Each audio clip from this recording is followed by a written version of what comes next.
Okay,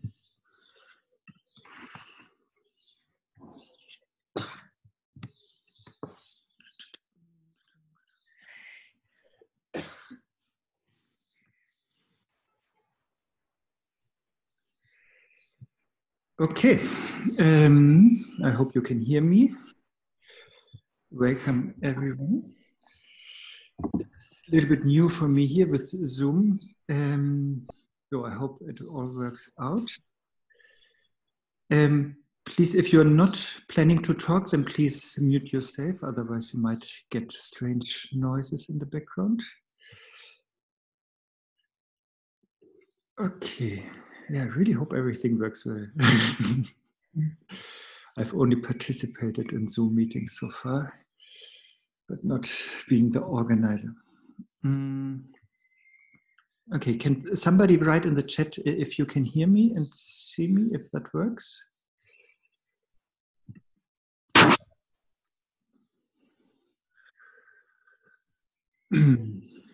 Okay, thank you. Okay, then let's start. Yeah, welcome to this Bodhicaryavatara session. And yeah, please start with a good motivation, which is beyond just kindness or good heart or compassion. Of course, these are very important. But then also on top of that, please develop bodhicitta, the wish really to attain Buddhahood, which is really something beyond the world that we know, for the sake of all sentient beings, so that we really bring everybody into that enlightened state. Yeah, please, in your own words or in your own heart, please develop that good motivation.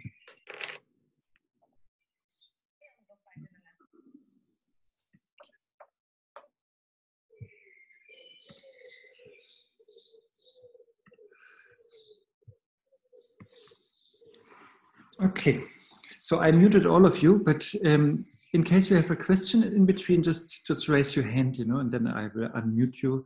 And then it would be also nice to see your face, then at least then please put in on your video, but you can also do it already now, which is also nice. But yeah, don't feel forced. And so I believe and think and hope that you all joined the Bodhisattva vow ceremony with Dzongsar Khyentse Rinpoche that happened on the Vesak day, on Thursday. So let's see where we are here in the text regarding to the Bodhisattva vow ceremony. As Rinpoche pointed out, bodhicitta just doesn't happen like that, without causes and conditions. But if you read the Bodhicaryavatara, first you understand the benefits of bodhicitta, that is the first chapter, and then sort of you make your mind ready to really develop and generate bodhicitta and to take the bodhisattva vow. And this readiness to be a bodhisattva, there are different traditions, from Nagarjuna, Asanga, Longchenpa. But if you combine those instructions, then the condition for bodhicitta is that you have an open mind, a clear mind, and that you have merit, like an open, clear mind. And the traditional way to develop that open, clear, meritorious mind are the 7 branches. And these, in the Bodhicaryavatara, we accomplished and practiced them in the 2nd chapter and in the first half of the 3rd chapter. And then in the 3rd chapter, as Khyentse Rinpoche granted, we take the Bodhisattva vow. And then in the end of the 3rd chapter, we then rejoice in what we have just vowed, in what we have just committed. And we rejoice because, being on the Bodhisattva path is good for us and is good for everyone else, so that is really a cause for celebration. Then we studied already the 4th chapter, number 4. This is called carefulness here, or conscientiousness. And here, it's this is also this is really like important for us to then be able to practice discipline. And here the fourth chapter started a little bit to talk about discipline, but then also it talked about the precepts, what to do and what to avoid, and how to behave carefully. And then also Shantideva was reflecting on the precious human life, also in order to behave more carefully. And then also Shantideva was reflecting on the kleshas, the negative emotions, in order to avoid them, in order to behave and conduct yourself more carefully. And within that part, of the chapter 4, Shantideva talked about the defects, the side effects, the negativities of negative emotions, and also that we are able to have the courage, and the patience to really go through hardships in order to overcome the negative emotions, and then that we really abandon the negative emotions. So that is all chapter 4, and then we come to chapter 5, where we are at the moment. And chapter 5 is called vigilance or alertness or introspection. And there was first the point, that we are guarding the mind, to implement all these trainings.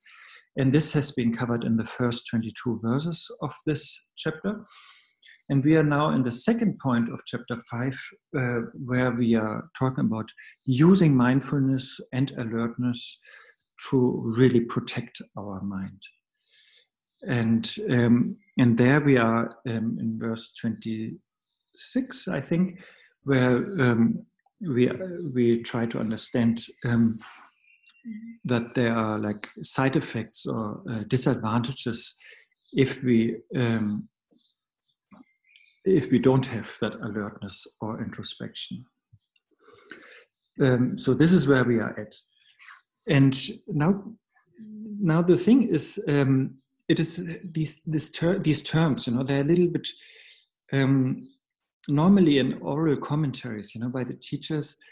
These terms are a little bit mixed here and there, we have terms like mindfulness, we have terms like awareness, vigilance, alertness, carefulness, conscientiousness, and so on, They actually have a very clear definition, but then, in oral teachings, they are not always precisely used in the way how they are defined, for example, in the Abhidharma or Abhidharma Samuccaya, for example, by Asanga. But this is really important, to at least once have the right definitions in your mind, or the right understandings of these terms.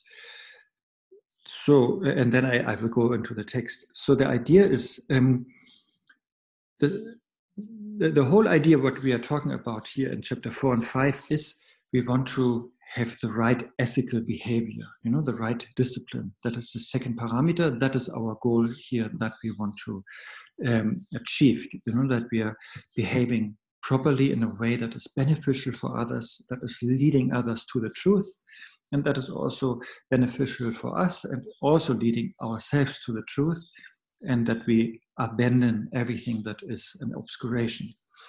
So that is the aim. So how to attain that aim of discipline, of second parameter? So first step is we study and reflect about the Buddhist teachings, and there we hear what to do and what not to do. Like killing is not good, don't do it. Saving life is good. Being stingy is not good. Being generous is good. Those things we learn. Basically, egocenteredness is not good, and altruism or having a good heart is good. So we learn these distinctions in the Sutrayana, what we are talking about, So that is the first step. And then comes the second step is mindfulness. Mindfulness in Tibetan is Drenpa, and mindfulness means, or Drenpa also means like recollection or remembrance. So that is the second step where we remember what we should do and what we should not do. That is mindfulness or Drenpa. Remembrance, forgetfulness. That is just, remembering, reminding ourselves, being mindful about what to do and what not to do. That is chapter 5 also, And then the next step is then being vigilant or aware or having introspection or being alert. That is all the same. It's also chapter 5, and that is called Sheshin in Tibetan. So that means like watching our mind, body, and speech, and just watching what is happening, and watching and noticing if we are tempted to do something stupid, if we are tempted to do something dodgy, if we are tempted to do something that we should not do. Let's say I feel, I want to kill a person, or I want to tell a lie, or I want to do something selfish, that we, with introspection, vigilance, alertness, awareness session, we notice that we have that wish, that tendency. That is the third step, also chapter 5. And then the next and the final step is Bagye in Tibetan, which is carefulness, conscientiousness.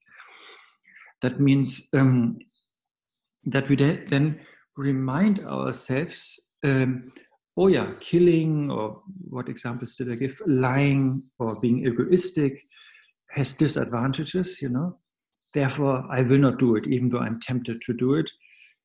And the opposites, like saving lives, protecting lives, prolonging lives, freeing lives, or honesty, truthfulness, or altruism has advantages and benefits, and therefore I will do that carefully. So these are like the steps, First we understand. So first step was I understand what the Buddhist teachings, what to do and what not to do. Second step, I'm mindful and I remember these instructions, what to do and what not to do. Then third step, I'm vigilant, I'm aware, I'm watching my mind and see if I'm tempted to do the wrong thing. And then fourth step is conscientiousness or carefulness, that then I'm not giving into that temptation, but I remember the goodness of virtues and the disadvantages of non-virtuous actions, and therefore I'm not doing those negative things. And that is actually chapter 4, So the conscientiousness or carefulness is actually chapter 4. The definitions I just gave are from Pato Rinpoche. So therefore, in Shantideva, according to Pato Rinpoche, Shantideva's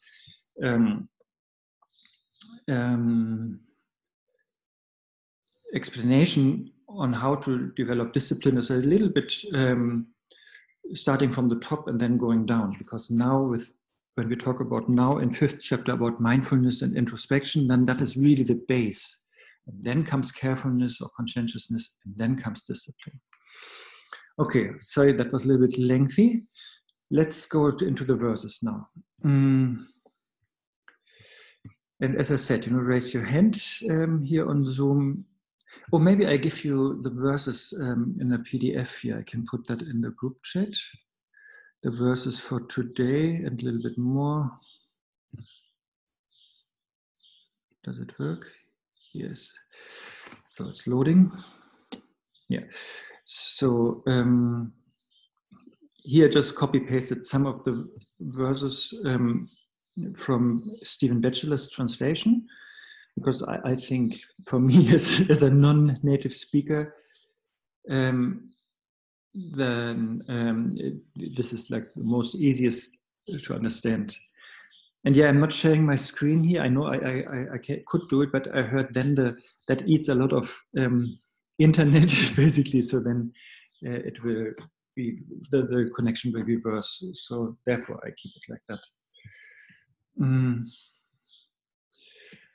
Okay, but thank you, Media, for saying that. And I'm just looking here at some of your pictures and videos. Thank you. It's good to see you guys.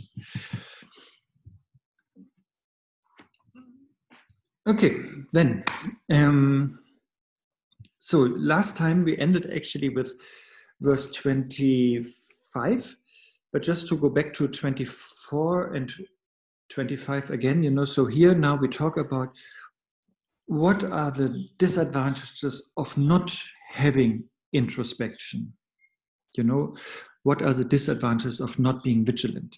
What I wanted to say earlier, when I said the different steps, that is like really the definitions, But then, as I said, the teachers normally, they mix these terms a little bit here and there, because they are also not so different, and they're all very much interconnected, But just once it's good maybe to hear the distinctions between these terms, mindfulness, vigilance, alertness, introspection, conscientiousness, and so on.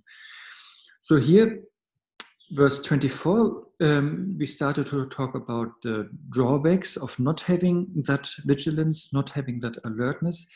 And so here Shantideva was saying that there is the problem is we are not really able to do something great, He's giving the example, if you are sick, of course, the current example is if you have a virus, then you might not be able to really do something, because you might be, what are the symptoms? You're very tired maybe, or you have a lot of headache, or you're coughing, and so that makes you really weak. And therefore, if you are sick physically, you will not be really able to do a lot of work, You might be even so sick in this example, that you need a ventilator, that you can't even breathe yourself.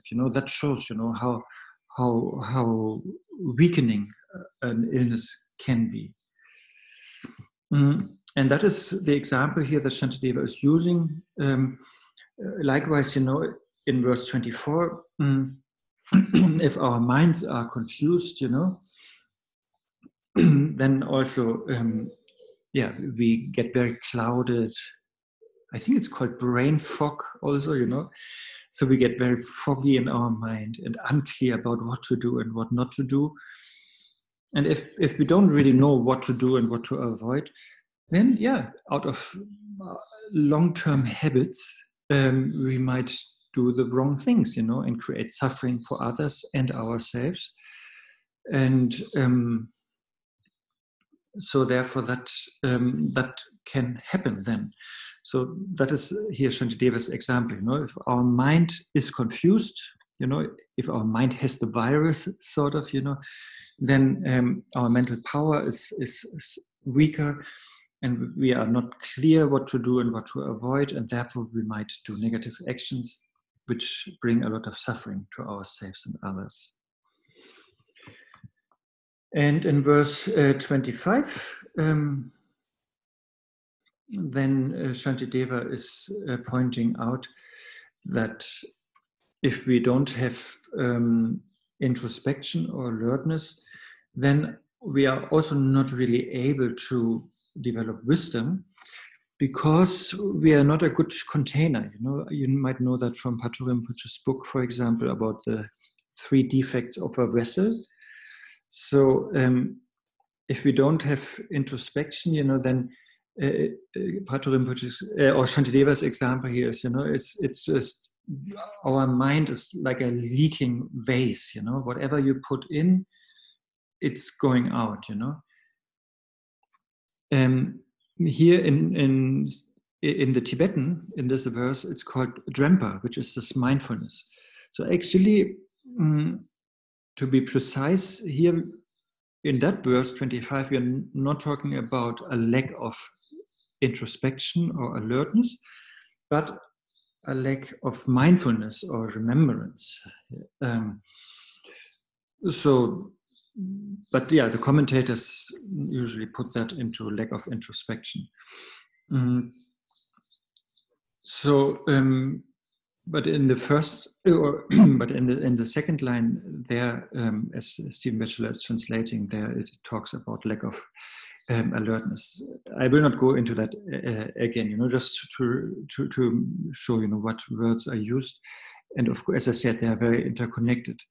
So if even though we are learned, even though we have contemplated and meditated upon the Dharma, if our mind lacks both of them, mindfulness and alertness, then everything leaves our mind, it's not really then ingrained and in our mind, our heart or the vase will never be full with what we have learned and contemplated.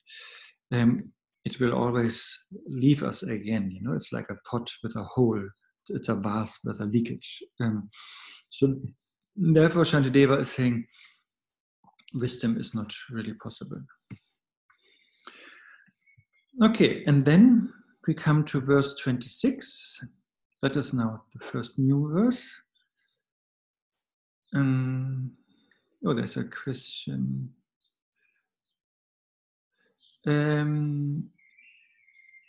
Mitya, do you want to ask that? As I said, if you have a question, please just raise your hand and then I will unmute you and then you can ask your question directly. I think that is more nice. Wait, I will find you and even maybe show your video. Yes, I was just typing the questions about. I was referring about the leaking jar mind. Is that including the ignorance mind, or the observations telling me I kind of like in the reluctant to do anything, either because of the conditions or I don't know, or I'm just trying maybe to accept I'm in the animal realm, isn't it? Full of ignorance, Is that same with the one that you refer as the strength of our mind is, getting weaker, like that leaking jar, because maybe lack of practice or something like that? Is that same, that the mind state is just like that? Is it same? Yeah, here actually in the commentaries, it is said that, or even in the first line here, even those who have much learning. So here we are saying actually we have intelligence, we have knowledge, and even we know therefore what to do and what to avoid. But the commentators say if we don't really look into our mind, then we can't really see our temptations to do negative things, and then automatically we will do negative actions, and that then of course creates suffering, and then that creates actually confusion in the end in our mind, and therefore we cannot really retain the teachings that we have learned. That is how it is explained here. It's a little bit strange because actually it's according to like Khenpo Kunsang Palden, it really talks about people who are intelligent, who have knowledge through hearing and contemplation. But then, because you're not really looking into your mind, you are then following your old habits, and then even though intellectually you know what to do and what to avoid, you then end up doing the wrong things. Okay. Thank you. Maybe the old habit. Yeah, I will blame that. Thank you. It's not exactly an animal film. Thank you, but I don't know how this is going to work this time because this is the first time we're doing it with Zoom. So yeah. I'm just trying to follow your method. If you allow us to discuss, it might be opening up the chance to have a private consultation. I'm sorry.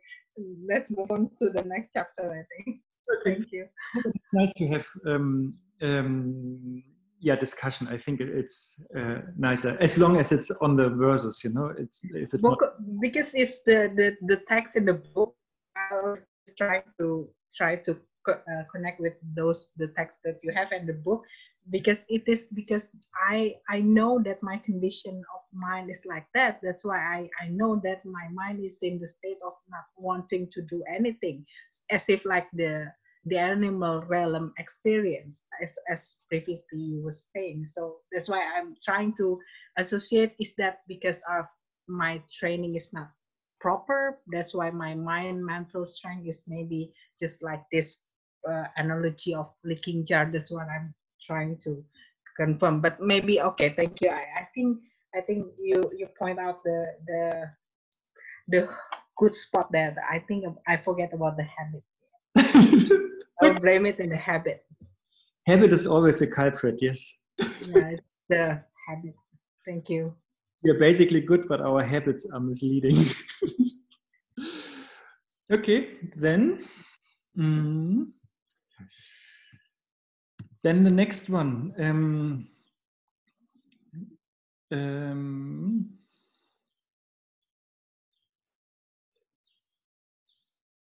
Wait, where are we here? 27, right?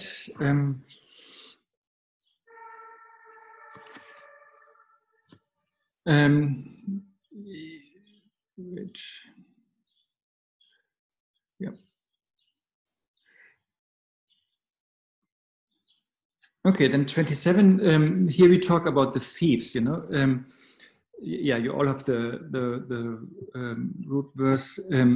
So here we talk about a lack of both again. You know, a lack of alertness, a lack of mindfulness, and therefore, we're not really looking into our mind, what is happening there, and then by that we basically we don't have much light in our mind, you know. That is what the commentators say. So therefore we get some darkness in our mind, because we're not really looking clearly what is happening in our mind, and we're not really looking clearly if we are following the Dharma or not. And therefore there comes a darkness in our mind, like an ignorance. And again, we forget then, or we are ignorant about what to do and what not to do. And this ignorance, again, this cloudiness in our mind, then invites the thieves or the bandits, you know, that are the negative emotions, you know. They come into our mind, and that then also will make it difficult for us to accumulate merit. Because if we are like overpowered by negative emotions, then first of all we forget what is good and bad to do, and we will end up doing something blindly or egoistically. And so that also will lead to the destruction of some merits that we have already accumulated. In the 6th chapter, I'm sure you have heard that there Shantideva is saying that that by a moment of anger, you know, we destroy a lot of merit that we have accumulated already in the past. So here's a similar thing, you know. Once our protection is down, you know, once we don't have mindfulness and alertness, then our kleshas, the bandits, the thieves, can come in our mind and make us a beggar, you know. They take everything away, you know, all the merit they take away that we are about to accumulate or that we have accumulated already. And that is really dangerous in a way, because if we either destroy merit that we have already accumulated, or if we are not really accumulating new positive karma, which is the case in the next verse, then our future will not be so super bright, you know. Then we might do so many negative things because of the kleshas that came in, and thanks to the lack of merit, we might be reborn in lower realms, you know. So therefore, that is always Shantideva's angle here, or perspective here, that these kleshas, these negative emotions, are really much worse than all the outer enemies we can have in this life, because the outer enemies in this life, they can only kill us. They can't do worse than that. But these kleshas, by destroying our positive karma or merit, and also by making us accumulate more negative karma, they destroy not only this life, but future lives. Because sort of the life force, the merit of having good rebirths will be killed or stolen here in this example. Therefore, again, the idea is, please therefore practice mindfulness and introspection. Then verse 28. This is also about merit, but here it's more about that it prevents, the lack of introspection prevents us to accumulate future merit. So here it says, this host of thieves who are my own disturbing conceptions, like negative emotions, will search for good opportunity. So there are these smart thieves, these kleshas, negative emotions, this dualistic mind, they're like a gang, and they wait night and day, for the right opportunity or chance, to attack us and then rob us, or rob the merit, and take the merit away.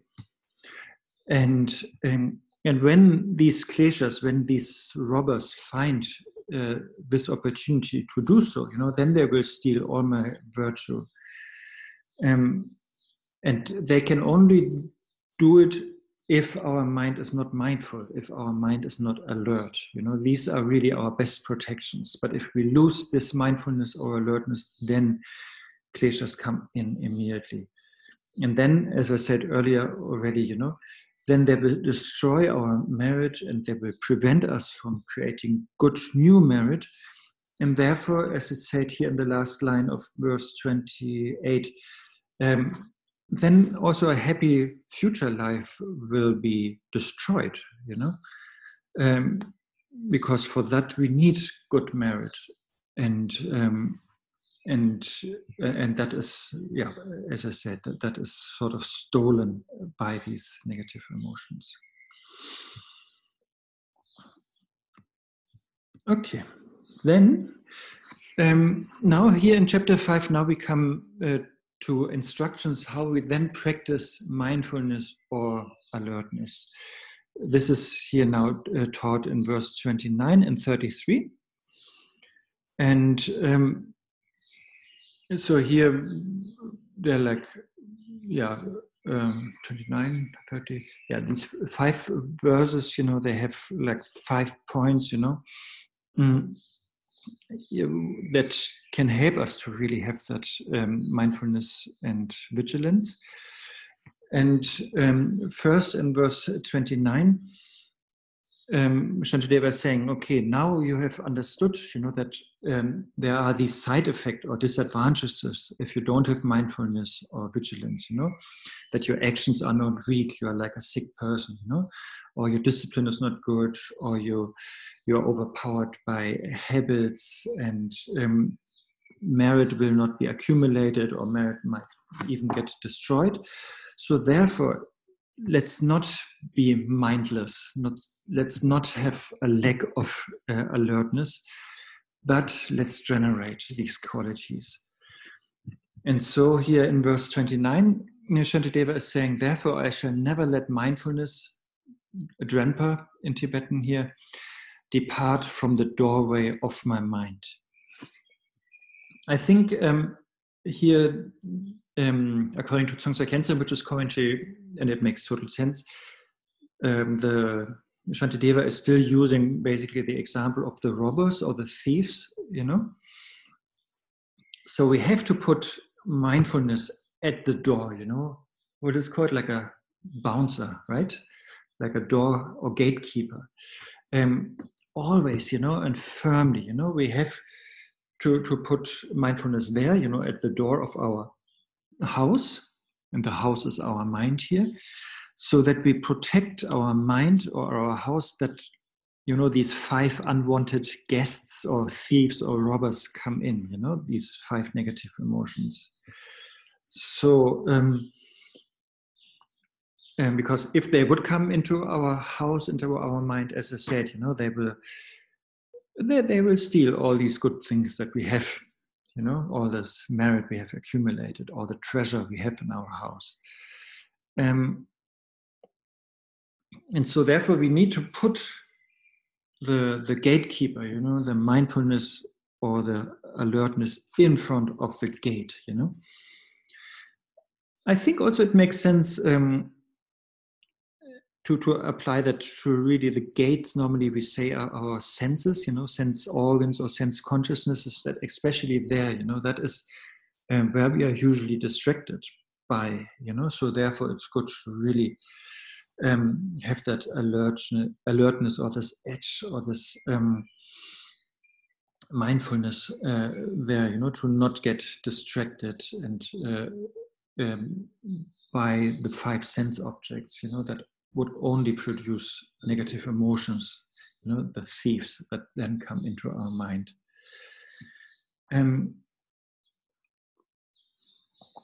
But Shantideva is saying then in the 3rd line, if it goes, you know, if our mindfulness is forgotten, you know, and our mind is distracted, you know, and of course that happens again and again and again, then we should remember the teachings, you know, and especially that what was said earlier, you know, if that we understand mindlessness or lack of alertness leads to distraction, leads to expression of negative habits, leads to destroying the merit.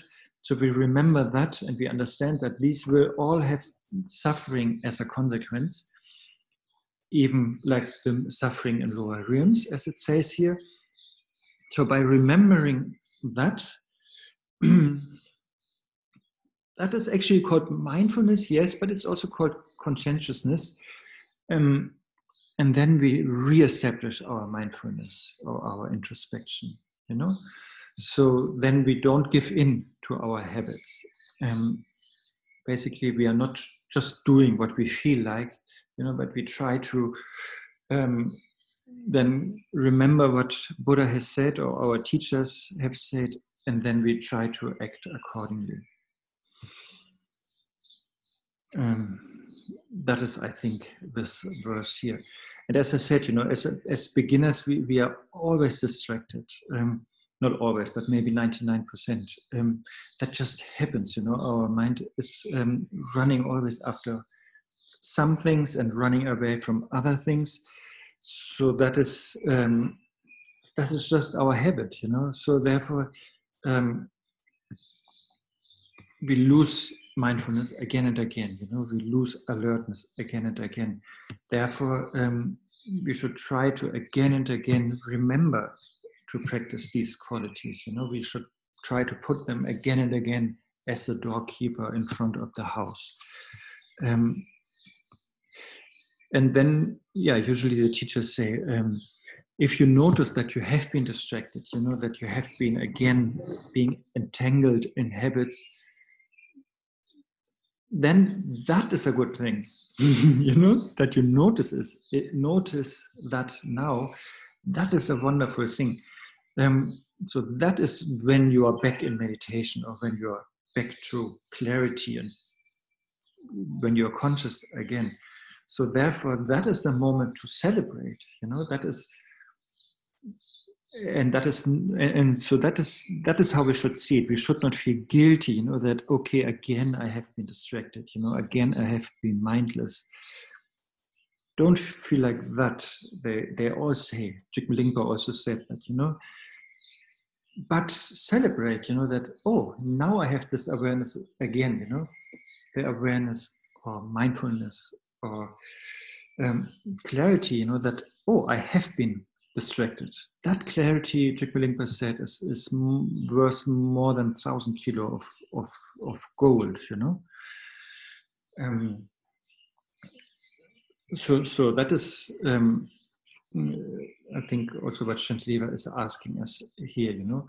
Don't feel guilty, you know, that you're distracted again and again and again. I mean, this is really our, not really nature from Buddhist point of view, but our second nature. It's such a strong habit to be distracted and to be not here, to be not clear, to be unaware.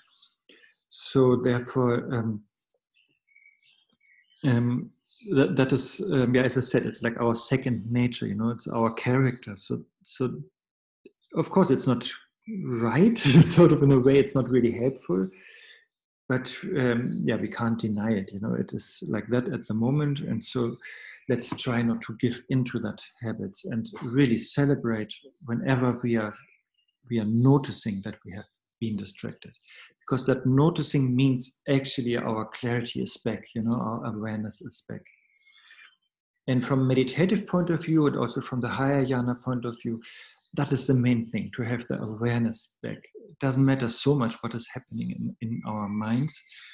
As long as we are aware, then that is the good. That is the good news. Okay, and then so that is like a brief explanation, that mindfulness is important, or introspection is important, and that we should try to generate it. And then Shantideva is saying here in verse 30, and especially for beginners, it's really good if you have a guru or a lama in this context, or a master, or a kempo, or a preceptor, or a spiritual friend, to help you to develop that mindfulness, that introspection. So therefore, in verse 30, Shantideva is saying, through staying in the company of spiritual masters, through the instructions of abbots, this is actually kempo in Tibetan, and through fear, therefore mindfulness will be generated. So here the first two lines say, it is really helpful if we have a lama or a teacher who practice these qualities, mindfulness and introspection, and then also teaches correctly these qualities to the disciples. And then, yes, these instructions then should, of course, be taken to our heart, and then also we should have fear. That is really the word here in the Tibetan. It's jigpa. Jigme. Many teachers are called jigme, like fearless, and so here is really like fear. We should have fear. In the sense, that we are afraid. There are two things that come in, like shame and embarrassment. So let's say we might be even afraid, that the teacher is wrathful with us, or scolding us, of not following her or his instructions. That we should fear.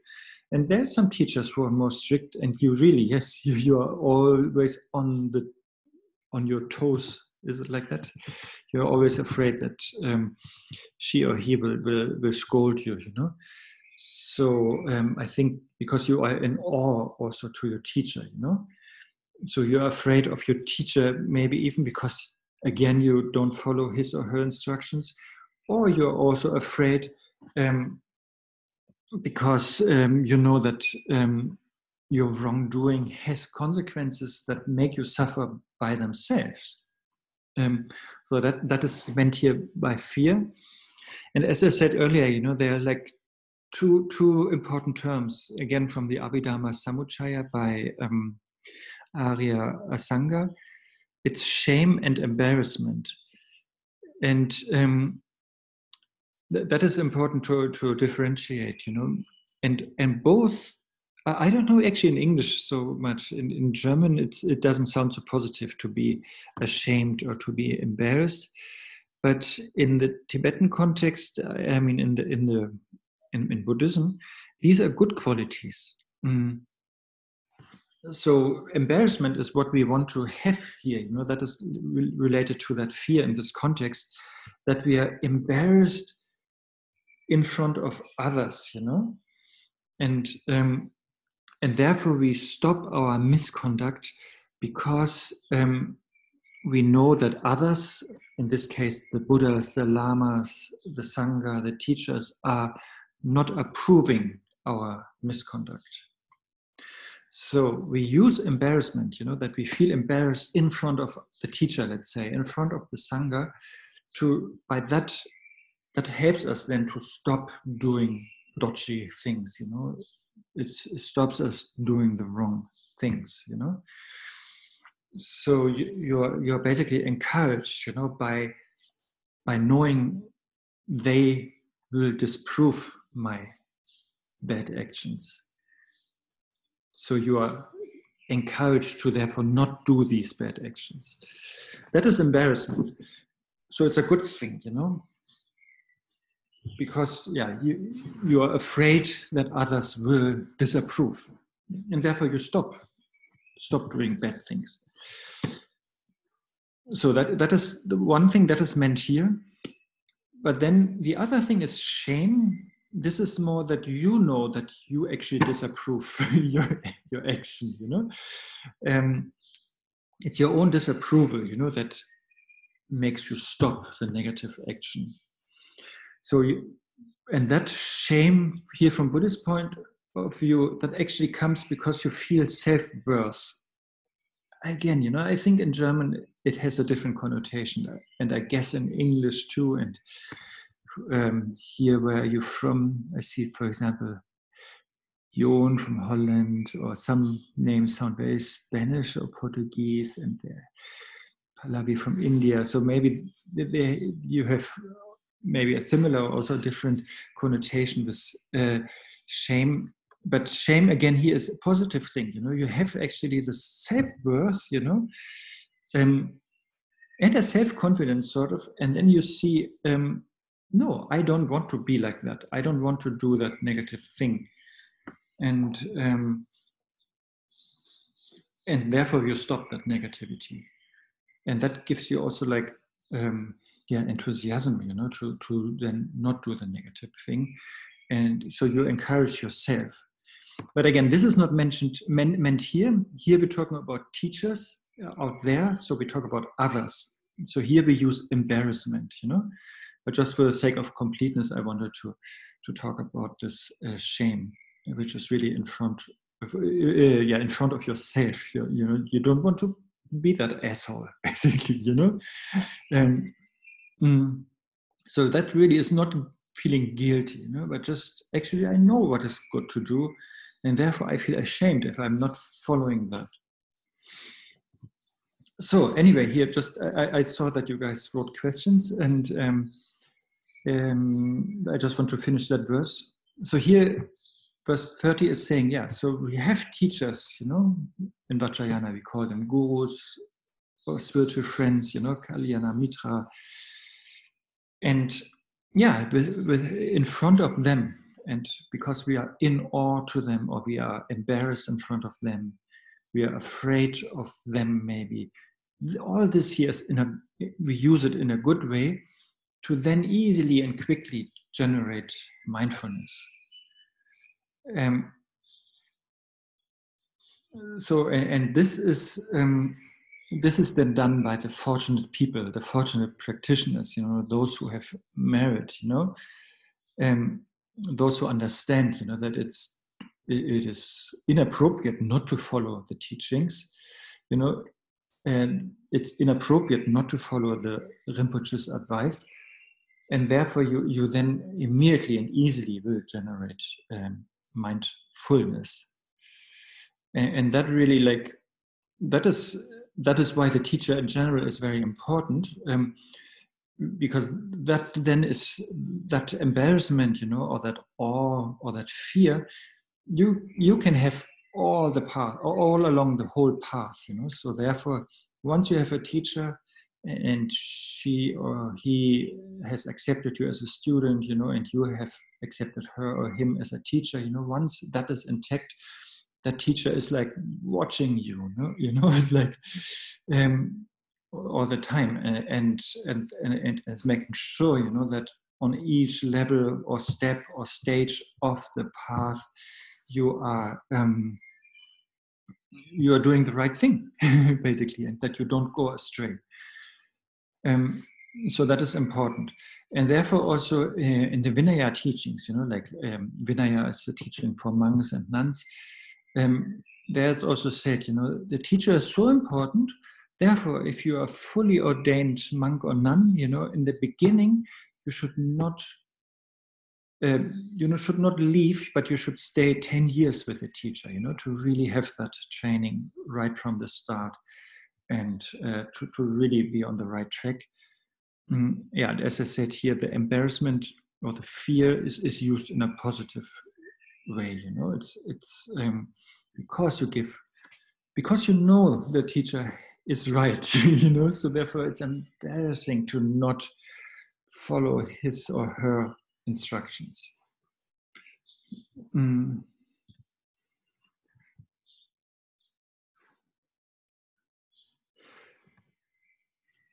Okay. So here is one question by Jungshub. Yeah, where is Jungshub? Here.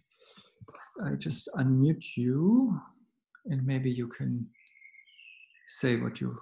Oops, Jungshub is gone. Oh, here, yes. Can you say what your question is? Jungshub, sound is disabled. Okay. But then I copy your thing to everyone. So Jungshub is saying, if we got aware, we free of kleshas, but again lost of aware, it sounds like eternal fight. Maybe another method to go away out of kleshas. I think we are talking about habit here, right? That we that sometimes we are aware, and so therefore we don't let in the robbers in our house, the kleshas. But then other times we are not aware, and then the kleshas come into our mind, in our house, and then they rob. Yeah, it sounds really like an eternal fight. But the good news is it is not. Because the good news is, from Sutra Jnana point of view, the kleshas, or other word, obscurations, are removable. That is the good news. That is the proof that there's Buddha nature. So therefore, yes, in the beginning, maybe I have more often kleshas are in my mind than my mind being klesha free. So yes, at the moment maybe I'm losing my fight, as you put it, and yes, it looks hopeless and it looks eternal.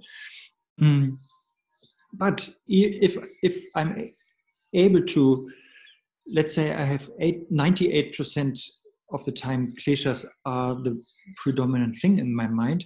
If I manage through whatever method, and let's say Shantideva's method works here, this method, but Shantideva has also other methods, like Tonglen will be a big method in chapter 8. If I'm able to reduce kleshas to 97%, from 98 to 97%, that is already a great achievement, and that shows that there's a little bit more hope, that the fight is possible and the victory is possible, I mean, fight is always possible, but that the victory is possible. So if I can remove it a little bit to 97, I'm sure I can remove it to 96, and I'm sure I can remove it to 93 and to 88 and so on, percentage, so it's all a matter of training, let's say so far I haven't really worked on my kleshas, but if I start now, I can make a difference. So it will not be an eternal fight, and I will have more qualities and power and methods and skills, to really gain the victory over the kleshas. At the moment, yes, difficult, but it will get better, sort of, because I have more tools in my toolbox, My meditation is more powerful. And maybe another method to go away out of kleshas, what you say? Yes, of course. As I said, there are many relative methods, like Tonglen is a great method, compassion, basically, love. But then also emptiness is of course, a huge method to, maybe emptiness is not the method, but wisdom, the wisdom that sees or realizes the emptiness. That is a huge method, seeing that the kleshas are not really there. That is also what we find in Prajnaparamita teachings, when you discuss with substantialists, like Vaibhashika or Sautantrika schools, but people who think, kleshas, obscurations, they're really there, so therefore we need really an antidote to get really rid of them. But actually, from Madhyamika point of view, or even Shittamatra point of view, the kleshas are not really there. They're not really truly existent, So that makes the whole path also more workable, or more light or more humorous, because there is not actually a klesha to get rid of, from the ultimate perspective, because the klesha was never really there. There was actually never a robber in the house. It was just whatever. It was just a mirage, or something, or like an optical illusion, So it was not actually a robber. So no problem, But of course, no problem from that point of view. So we need the wisdom that sees emptiness. That is, of course, another method, as you say, to work with kleshas. So you say, Jangshub says, in this case, there is no house, right? That is a good question. From Madhyamika point of view, since the house here is the example from mind, and I use sem, Tibetan word sem here, the conceptual mind or the normal mind that we know, yes, that is of course also not truly existent. So therefore the house itself is not truly existent. Nothing is truly existent. So that is actually the point, So if there is nothing truly existent, therefore there's nothing really truly existent to overcome, and there's nothing really truly existent to achieve. That is what Heart Sutra, for example, says. No increase and no decrease, no attainment and no non-attainment, no obscuration and no non-obscurations. All these things are said in the Prajnaparamita Sutras. So there is actually no increase of Buddha qualities, and there's actually no decrease of obscurations, because they have never really been there. So you're asking what we get rid or overcome? Yeah, that is a good question again. We overcome our wrong perception of things, That is all, We overcome our unawareness. We overcome our impure outlook.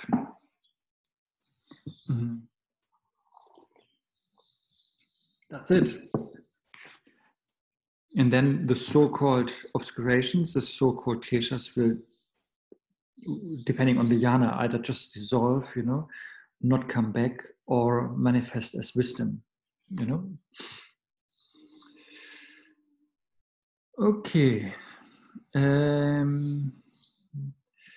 So then we have media again, right? How can you have a question? How do I find you?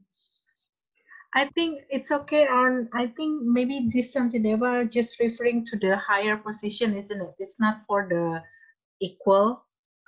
But my question is more to the, triggering the mindfulness. So I'm referring to the parallel object, like our nagging friend. But maybe this example stanza is maybe for the higher rank, isn't it? Only for to trigger our embarrassment, so-called. Great. For the higher than us. Yeah, I sent your question to everyone because you sent it privately only. So you're saying, how about constant nagging friends, that pointing out our mindlessness? Doesn't it risky for quarrel, thus create resentment instead of embarrassment? Okay, sorry, thank you. Yeah. But I mean, here Shantideva was talking about, let's say, higher friends, like teachers, but also we can. My point is more the one that stimulate our awareness, right? It's like putting the guards and stuff, so it's into the more understandable portions of understanding. Sorry, because yeah. But for example, let's say we both have an agreement, that you will be my nagging friend and I will be your nagging friend. So in this, let's say I'm smoking, and so I asked you to be my witness, and stop smoking, and so therefore I could be afraid, also of you, I'm. So you can also help me. I'm also embarrassed, if you catch me smoking, then So it's need to be conditioned, and then needs to be in the mutual understanding that is for our own best effort to practice with that kind of particular bad habit, so-called, isn't it? So, okay. Yeah, I mean, I just used this mutual thing, as you said. Yes, in a sangha, I think that is hopefully a mutual agreement. But even if it's not mutual, actually, if I just perceive you like that, that I am embarrassed to smoke in front of you, you don't even have to know it. Actually, it's just me, that gives you the power to be embarrassed in front of. You got it? Yeah, I kind of like trying to figure out how to digest this stanza, because in our daily practice, in our daily life, we're not fortunate enough in the conditioning of forever being in the monitoring by our master. So that's why we need to guard our mind, ourselves. But it's okay. I got your point that from it is us that needs to be more proactive in conditioning our own, trying to make the object from external to be our kind of like guard, just like making them as if like they have power upon us, but it's only in the means to trigger more mindfulness in our in defeating our own bad habit, and etc., isn't it? Okay, then that I can understand. Okay, thank you. And here, even though it talks about masters, it also talks about spiritual friend. And this, I really think, in the sangha, you can be my spiritual friend, also, and I can be yours, So that is definitely possible, even in this verse 30. But your question actually leads to verse 31, because if you don't have a living, breathing teacher around, then verse 31 is the instruction what to do. So I will go into that, okay? Because here it says, if I don't have a teacher around me, then I should remember that actually the Buddhas are always around me anyway. I just don't see them. So here, verse 31 is saying, I'm ever or always dwelling in the presence of all the Buddhas and Bodhisattvas who are always endowed with unobstructed wisdom. So maybe you have heard that in the sutras, it says, like on each and every atom there is a Buddha, I mean, just really think about that, what that means, like there are Buddhas everywhere. It's just that we don't have the merit or the karma to see them. We don't have the eyes to see them, Buddhas and Bodhisattvas. So, but the thing is, from their point of view, they see us. They have the omniscience. They have the primordial wisdom that is unobstructed. Here, what is written here with unobstructed vision. So they see in one moment, they can know all the phenomena, they can read our mind. So they know exactly what mischievous things we are up to, what we are planning to do negatively, and they know that independent of time, space, location, and so on. So here, the idea here of this verse 31 is exactly what you Medya just said. Like, we don't have a teacher always around. So therefore, I agree totally with you. Yes, therefore we can have spiritual friends around. This we have in the Sangha. But still, we should remember, that is verse 31, Buddhas are always there, everywhere, even, we can either go, yes, let's say they are on each atom, which is amazing, or it doesn't matter so much. Let's say Dzongsar Khyentse Rinpoche, in my example, he is there somewhere in the world, in India at the moment, hopefully in his garden, and he knows, he doesn't need time or space to know my mind. So therefore, we should remember that we are always in the presence of the Buddhas and Bodhisattvas. That is the verse here, it's not like we cannot hide from them at any moment, basically. Their wisdom is there, And it reminds me, like Dzongsar Khyentse Rinpoche said, when he was younger, he sometimes, when he wanted to do something mischievous or negative, he was turning the pictures of his teachers that are on the shrine, he was turning them so that they couldn't see him, see him doing this negativity. I don't know if but he said he tells a story like that. I don't know if it's true or just a skill for me to say it. But then we really think the teachers, they're looking only in one direction, and therefore if you turn the picture on the shrine of the teacher, or if you cover it with a blanket, then they don't see. That is, of course, not the case. So Rinpoche said, then at some point he realized, that they don't look into one direction only, but they really know everything in all directions. That's why I meant 360 degrees of omniscience.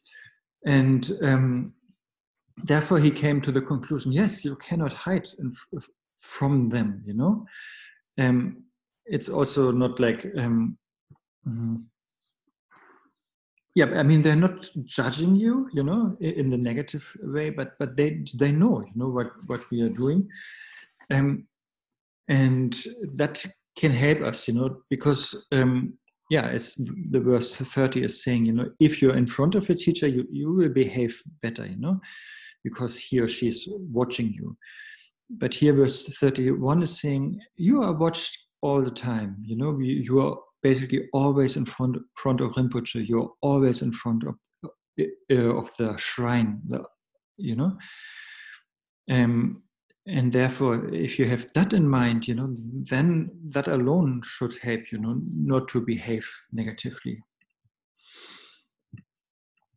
Yeah. So this is for that 31 stanza is more creating fear than shame. That works, okay. But still, friends work also. Even imagining it creates me fear. Okay, Buddha around me. Oh my. Okay.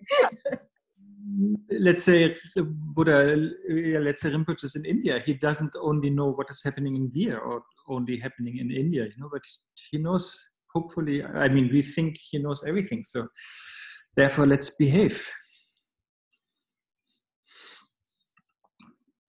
Okay.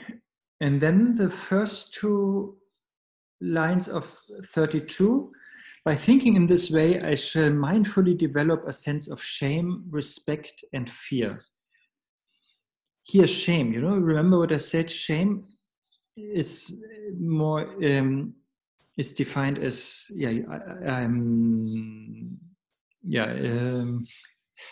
I take myself as the witness and I'm not happy with what I'm doing, Respect then is more, I take others as a witness, like the embarrassment, and fear, we talked about it, So the idea is, yes, we could deceive humans, that is the thing, I could deceive Medya, and smoke secretly, in the men's toilet. She will not see it, easy. But I can never deceive the Buddhas, because they have that pervasive omniscience. And so that's why we should feel this mindfulness and this conscientiousness, So we should feel shame in front of ourselves, but also then embarrassment and respect and faith towards the teachers, but also towards the Dharma, And also in regard to the precepts or the vows we took. And also we feel embarrassed in front of the teacher because we don't want to waste his or her time, if they gave us instructions like don't go to McDonald's or don't smoke, if it came from them, then and we are still not following their advice, then it's really wasting their time. And at some point, of course, they will not give advice anymore, because why do it, if we are not listening anyway. And also if we see that the Buddhas are always there, that also gives a humility, in our mind. And the fear, what is mentioned here in the second line. It's either the awe we have in front of the teacher, or also we are afraid of our misbehaviors and their consequences, that will result in suffering for us and others. So we are afraid of that. And by knowing that, we will hopefully have more mindfulness and more introspection and alertness, and thereby we will not act negatively. Really, it's like, I think Khyentse Rinpoche gave the example, men's toilet again. Let's say I'm there, and I'm peeing. That's really Rinpoche's example. And then suddenly somebody is coming and looking at my organ down there. And then, of course, I'm stopped peeing, I will be feeling very embarrassed, So that was his example for that, that if somebody is watching, you feel embarrassed, and likewise here in our conduct, try to feel embarrassed all the time, if you do negative things. Of course, we still have to go to the bathroom again and again. So even though we now know that the Buddhas are always watching, but still we have to do that. And of course, there's nothing embarrassing actually about that. But I hope you got Rinpoche's example here.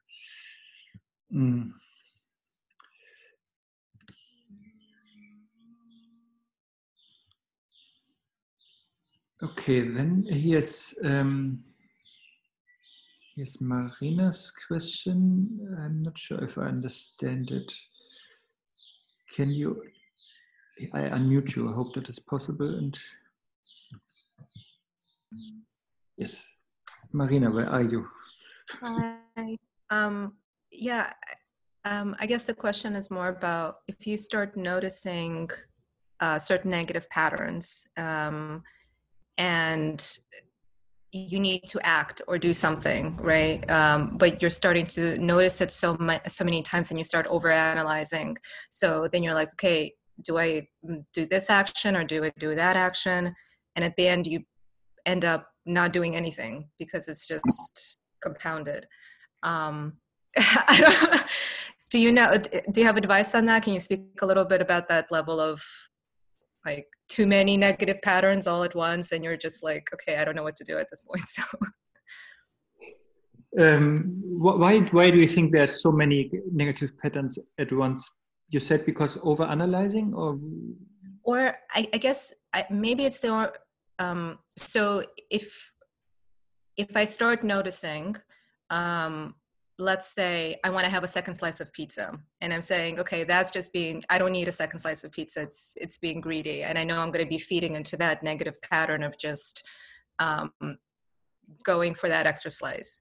So I'm like, okay, well, I won't do that. But then I start noticing, feeling proud of going for that second slice of pizza. So I'm like, okay, so I'm feeding the pride about doing that.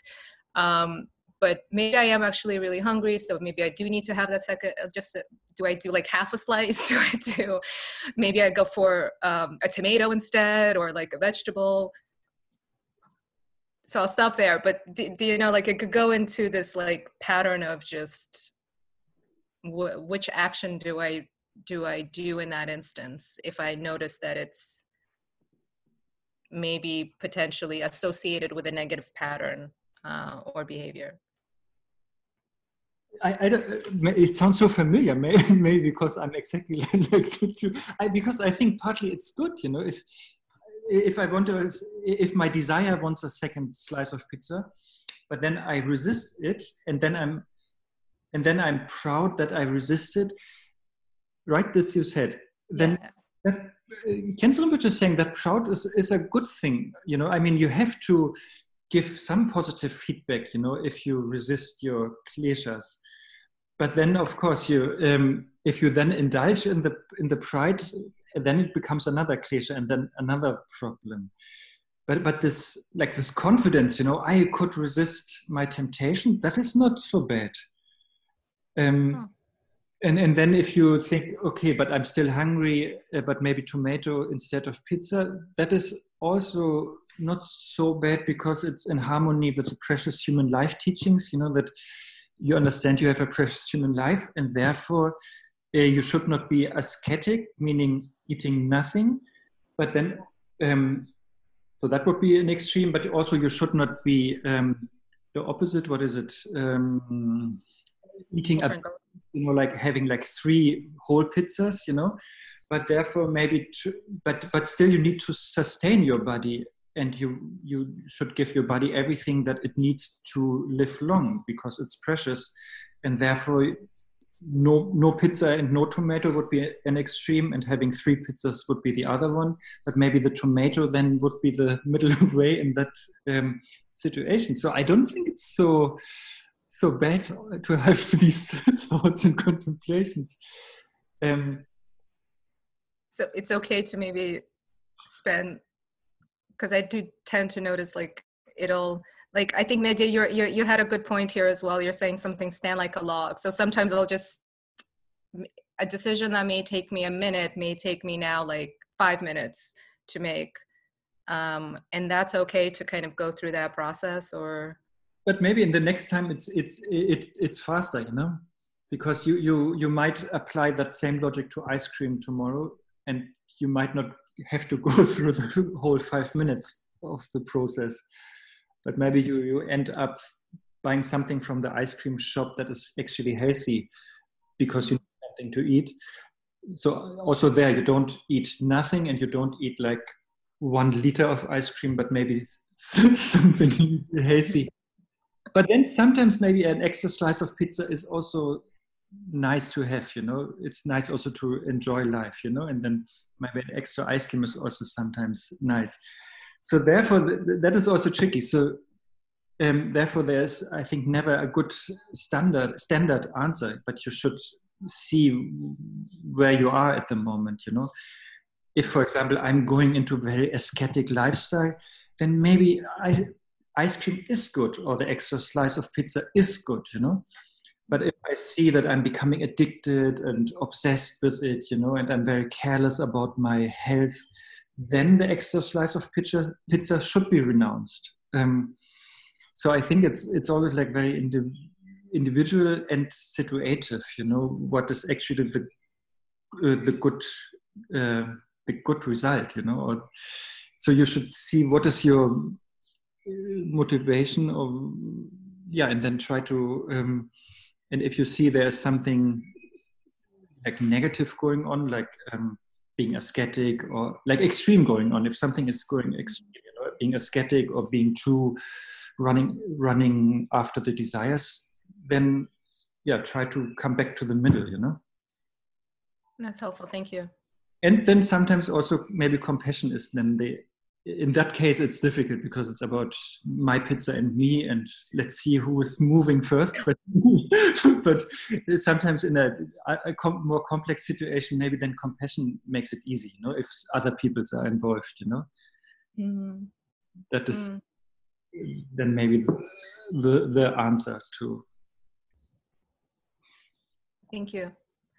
But yeah, I think the main thing for me is really like it depends so much on the situation, and maybe today it's maybe today I'm more on the desire side, so therefore I should renounce the pizza, and yeah, tomorrow I'm more on whatever depressed side or too strict side, then I should have the pizza. So it really depends.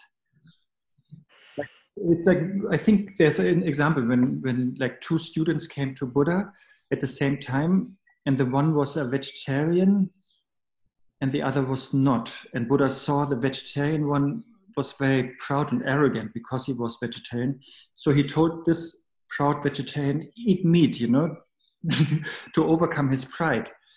And the other one who was eating meat, he was very careless about the suffering of the animals. And therefore Buddha told this person who is carelessly eating meat, stop eating meat, you know, they are suffering, you know, have some compassion, you know, be vegan or something. So therefore in the same minute he gave two different advice, you know, because the people were so different and their mindset was so different. Yeah, and I think we are maybe both people from time to time. So therefore the advice has to be different also. Thank you. Thank you. Then,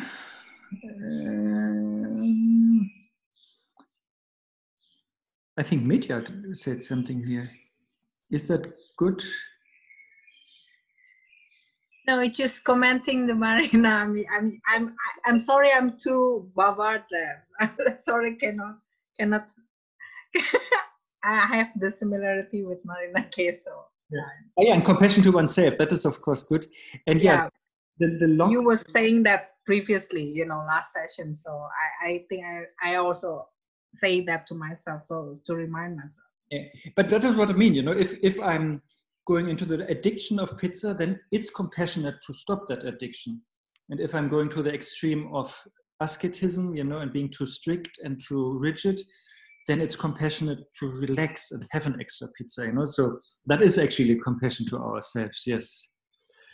And yeah, the wood thing, the stand like a log, I think that will come also a lot in the next session, which is tomorrow, if you like.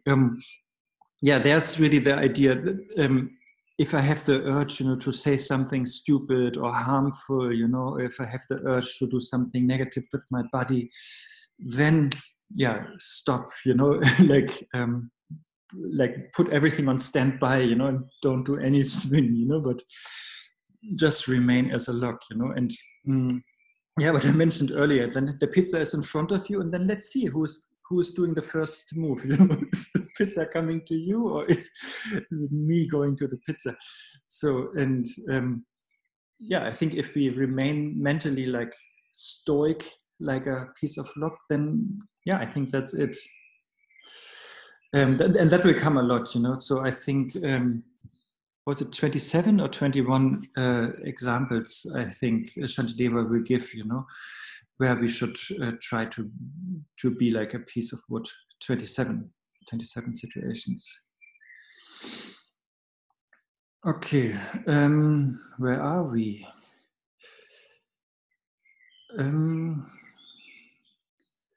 Okay, let's do one more to finish verse 32.